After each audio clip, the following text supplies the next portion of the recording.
मैं पहली बात तो आप सबका शुक्रिया अदा करना चाहता हूं कि आप इतना सुबह सुबह आप आ गए।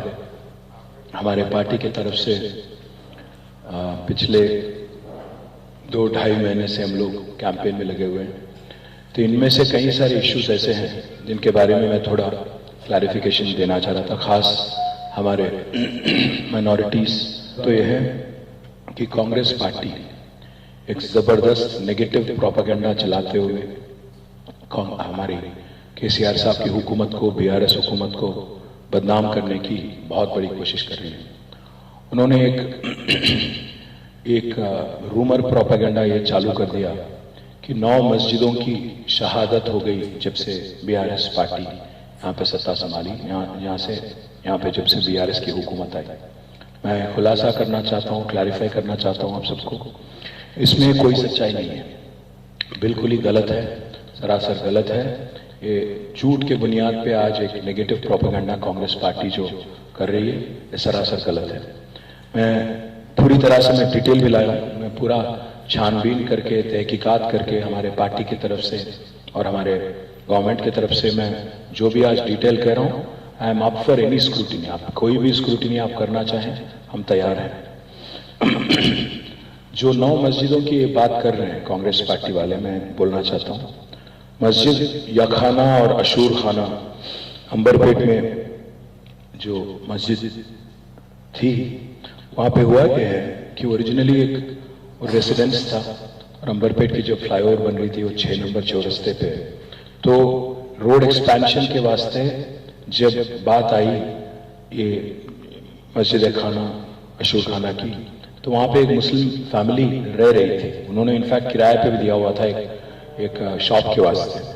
तो जब जीएचएमसी ने उनको अप्रोच किया तो उन्होंने 2.5 करोड़ उनसे जीएचएमसी से कॉम्पेंसेशन भी लिया और उन्होंने खुद आगे आके वो लैंड को सरेंडर किया। मैं पहली बात तो ये कहना चाहता हूँ, फैमिली आगे आई, कॉम्पेंसेशन ली, बाद में ये हुआ।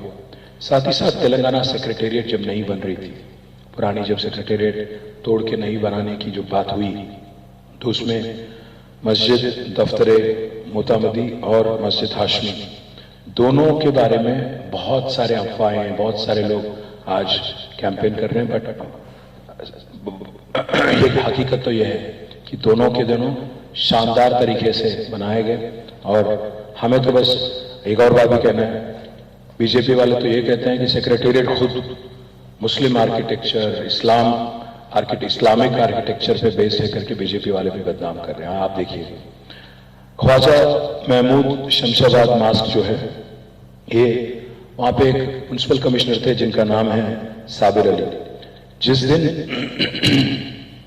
दिन एक आदमी ने हाईकोर्ट में एक फाइल किया पिटिशन कि मॉस्क को इलीगली कंस्ट्रक्ट किया गया, ये म्युनिसिपल कमिश्नर का नाम है साबिर अली। जब साबिर अली साहब आगे आके वो हाईकोर्ट ऑर्डर इंप्लीमेंट करने के कोशिश कर रहे थे, तो हमारे महमूद अली साहब, हमारे होम मिनिस्टर साहब खुद चले गए वहां पे और सारे वक्फ बोर्ड के भी अफसरों को लेके गए और अल्टीमेटली उसको पूरी तरह से रिकंस्ट्रक्शन भी, ख्वाजा महमूद शमशाबाद मास्क का रिकंस्ट्रक्शन भी पूरी तरह से हम लोग मुकम्मल कर दिए। साथ ही साथ कुतुब शाही मस्जिद शामिरपेट में उसकी भी शहादत की बात हुई थी, बात फैला रहे हैं। तो मैं कहना चाहता हूं, ये जो काम था, ये करतूत जो था, कुछ चंद वहां पे लैंड ग्रैबर थे, उनकी थी। और जब लैंड ग्रैबर आए, उस पे पड़े, उसमें गवर्नमेंट का कोई हाथ नहीं आए और उसको गिराने की कोशिश करे, तो उसको पुलिस ने और ऑफिसर्स ने और लोकल जनता ने पूरी तरह से, लोकल जो हमारे हिंदू भाई है उन्होंने भी इसकी सपोर्ट की और पूरी तरह से रिकंस्ट्रक्शन भी करवा दी। यह है कुतुब शाही मस्जिद शामिरपेट।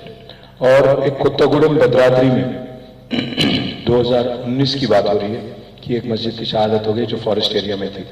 बट मैं फिर से कहना चाहता हूं, वहां पे भी रिकंस्ट्रक्शन हो गया और वहां पे भी फिर हुकूमत नहीं आगे आके पूरी तरह से कुत्तागुड़म भद्राद्री में 2019 में ही फॉरेस्ट वालों को मना के रिकंस्ट्रक्शन भी हमने करवा दिया। साथ ही साथ मस्जिद नूरी शमशाबाद, ये मस्जिद जो है पूरी तरह से आज भी महफूज है, पूरी तरह से इंटैक्ट है। अगस्त में उसके बगल में जो मलगियां थी, वो भी NH national highway authority of India वाले वो मलगी हटाए, पर पूरी मस्जिद पूरी तरह से महफूज है। और मैं एक और बात भी कहना चाहता हूँ, इसके बारे में मैं खुद वाकिफ हूँ।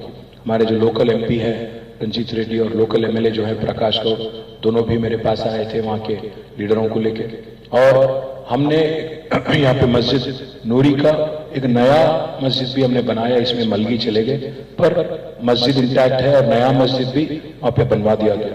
साथ ही साथ एक आरोप ये भी लगा जा रहा है कि जलालगुड़ा बालापुर में एक उस्मान मोहम्मद करके कांग्रेस लीडर है, वो फैलाए जा रहे हैं कि यहाँ पे कुछ हुआ, पर मैं कहना चाहता हूँ यहाँ पे हुआ ही कुछ नहीं है। वहाँ पे मस्जिद का वहाँ पे कोई प्रूफ भी नहीं है कि वहाँ पे एक मस्जिद था।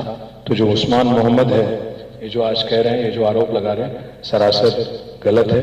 मैं आपसे कहना चाहता हूँ आखिरी में 9वीं मस्जिद कुतुब शाही मस्जिद जो हयात बख्शी मस्जिद के बारे में भी कुछ लोग क्लेम कर रहे हैं कि इनकी भी शहादत हो गई, बट मैं कहना चाहता हूं आपसे कोई प्रूफ नहीं है इसके बारे में, कोई एविडेंस नहीं है कि ये सच है। भाइयों, इसलिए मैं कहना चाहता हूं आप जो एक फॉल्स प्रोपेगेंडा, जो रूमर मिल जो चल रहा है आज, इसको लेके थोड़ा होशियार रहिएगा, क्योंकि आज तेलंगाना में जीतने के लिए कुछ भी बोल के, मतलब नेगेटिव प्रोपेगेंडा चला के, कुछ भी बोल के, झूठ को वही सच बोलने का एक तरीका निकाल के, एक झूठ को 100 बार बोल के आज जबरदस्ती एक कोशिश कर रही है कांग्रेस पार्टी और बीजेपी वाले। इसके बारे में मैं हर किसी से कहता हूं कि आप होशियार रहिए। मुझे तो कांग्रेस पार्टी की रवैया देख के मुझे ये लग रहा, आज जो प्यार जता रहे हैं, जो मोहब्बत जता रहे हैं, वो हमारे माइनॉरिटी ब्रदर्स, खास हमारे मुसलमान भाई और बहन की तरफ, मुझे एक कहावत याद आ गई, एक बिल्ली 100 चूहे खा के हज को निकली। वो कहावत याद आ गई मेरे को। कई को बोले तो आज 55 साल हुकूमत चलाने वाली कांग्रेस, 55 साल हुकूमत चलाने वाली कांग्रेस आज आके ये कहती हैं कि मुसलमान गरीब है, लाचार है, पासमंदगी में फंसा हुआ है। तो मैं पूछना चाहता हूं भाइयों, कौन जिम्मेदार है?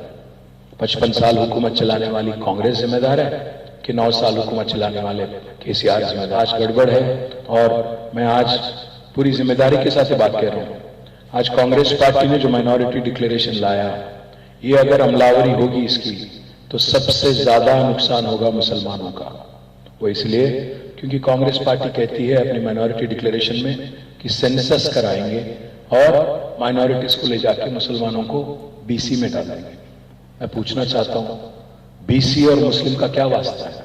हाँ, 4% तहफुजात के लिए मुसलमानों को, चंद मुसलमानों को, चंद कम्युनिटीज को ऐड किया गया बीसी में, बीसीई करके एक कैटेगरी बना के ऐड किया गया।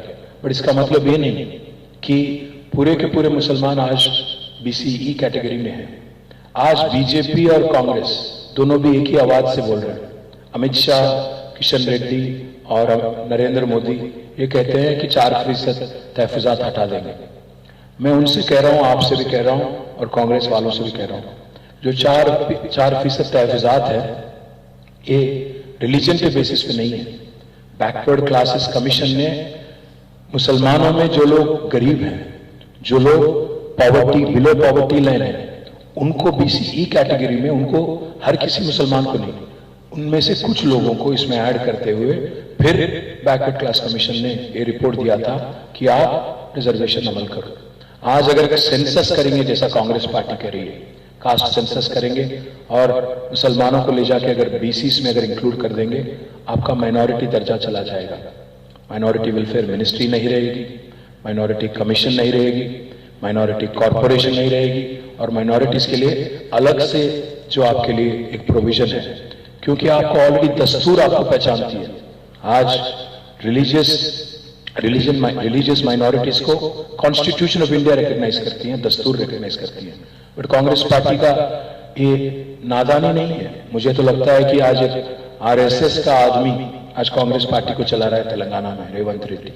इस वजह से आज कांग्रेस जो है एक कास्ट सेंसस में आज एक कंफ्यूजन क्रिएट करके अल्टीमेटली यूनिफॉर्म सिविल कोड, जिसकी बात आज कांग्रेस बीजेपी कर रही है, उसको अल्टीमेटली सपोर्ट करने की एक साजिश लग रही है मुझे। आप ये सोचना, इलेक्शन के वास्ते नहीं बोल रहा हूं, आप सोच समझ के संजीदगी से काम लेना। आप भी, हमारे भाइयों से भी मेरी रिक्वेस्ट है, आप भी थोड़ा इस पे तहकीकात करिए, छानबीन करिए, इससे क्या नुकसान होता, फायदा होता, क्या होगा, जरा आप भी, आप दानिशमंद लोग हैं तो आप थोड़ा इस पे भी छानबीन करें, मेरी रिक्वेस्ट आपसे है।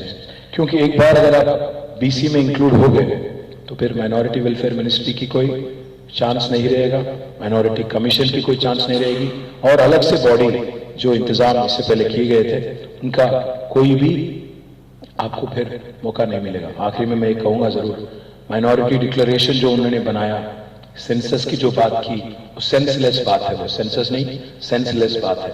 मैं फिर से कहता हूं, अगर वो सेंसस होगा, अगर आपको ले जाके बीसी में डाला जाएगा तो यूनिफॉर्म सिविल कोड जरूर अमलावरी करने में ये फर्स्ट स्टेप हो जाएगा, पहला कदम होगा, आप याद रखिएगा। और आज तक जब से मैंने ये मुद्दा उठाया तब से लेके आज तक वो कांग्रेस पार्टी वाले कम से कम क्लैरिफाई तक नहीं करे। मैं जो बात कह रहा था आपसे 4% तहफीजात के बारे में, मैं याद दिलाना चाहता हूं, बैकवर्ड क्लासेस कमीशन ने मुसलमानों में से 14 सेक्शन को पहचाना और उनके वास्ते अमलावरी की।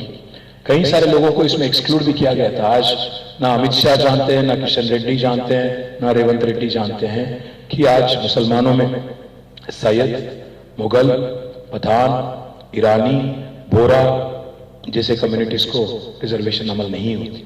जो गरीब है, जैसे बार्बर है, बुचर है, स्टोन क्रशर है, वॉशरमैन है, जो गरीब है, एकदम गरीब है, उनको गरीबी के हिसाब से, सोशियो इकोनॉमिक स्टेटस के हिसाब से रिजर्वेशन दिया जा रहा है। ये जो बात फैलाने की कोशिश बीजेपी कर रही है, जो साजिश बीजेपी कर रही है कि रिलीजियस बेसिस पे रिजर्वेशन है, इस सरासर गलत है। और फिर से मैं कहता हूं, हमने वादा किया था 12% तहफीजात की, हम उस पर बिल्कुल कंसिस्टेंट है।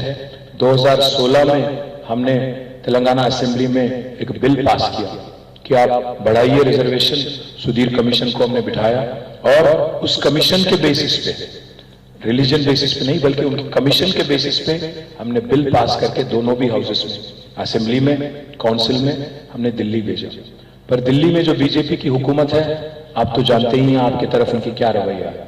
इसीलिए भाइयों, मैं आपसे कहना चाहता हूं, मैं क्लैरिफिकेशन देना चाहता हूं, पूरी कोशिश हमने की कि यहां से जो बिल हमने भेजा दिल्ली, केंद्र सरकार को, वहां पे जो यूनियन गवर्नमेंट है उसको मनाने की कोशिश हमने की। पर मोदी सरकार तो आप जानते ही हैं, जो 4% है उसको रद्द करने में पड़े हैं लोग। इसीलिए हमको कोई इंटेलेक्चुअल्स, मुस्लिम इंटेलेक्चुअल्स हमारे पास आए, केसीआर साहब के पास, और उन्होंने एक सलाह मशूरा दिया कि भाई ऐसा है, मोदी तो नहीं करने देंगे आपको 12%, तो आप ऐसा करो, कहीं ये 12% के चक्कर में 4% ना खो जाना, क्योंकि फिर तो तबाही मचेगी और सारे के सारे लोग आपके खिलाफ हो जाएंगे। और इस